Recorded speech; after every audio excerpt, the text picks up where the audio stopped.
السلام علیکم۔ پاکستان میں ماہ محرم 1445 ہجری کا چاند کس تاریخ کو نظر آئے گا؟ یوم عاشور کس دن ہوگا؟ ماہرین فلکیات نے بڑا اعلان کر دیا۔ تازہ ترین ویڈیوز کے لیے چینل کو سبسکرائب کر کے بیل آئیکن اور آل نوٹیفیکیشن پر کلک کریں۔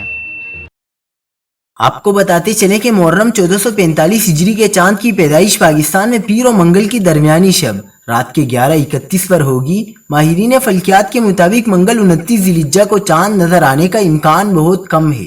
چاند کی کم عمری، کم روشن حصے اور چاند کی زمین سے انتہائی دوری کی وجہ سے منگل 29 ذی الحجہ 18 جولائی کو پاکستان سمیت اکثر دنیا میں خالی آنکھ سے چاند نظر آنا بہت مشکل ہے، کیونکہ اس دن چاند کی عمر 19 گھنٹے سے زائد، چاند کی اونچائی 9 ڈگری اور افق پر 45 منٹ تک موجود رہے گا، لہٰذا منگل 18 جولائی کو چاند نظر آنے کا امکان نہیں ہے۔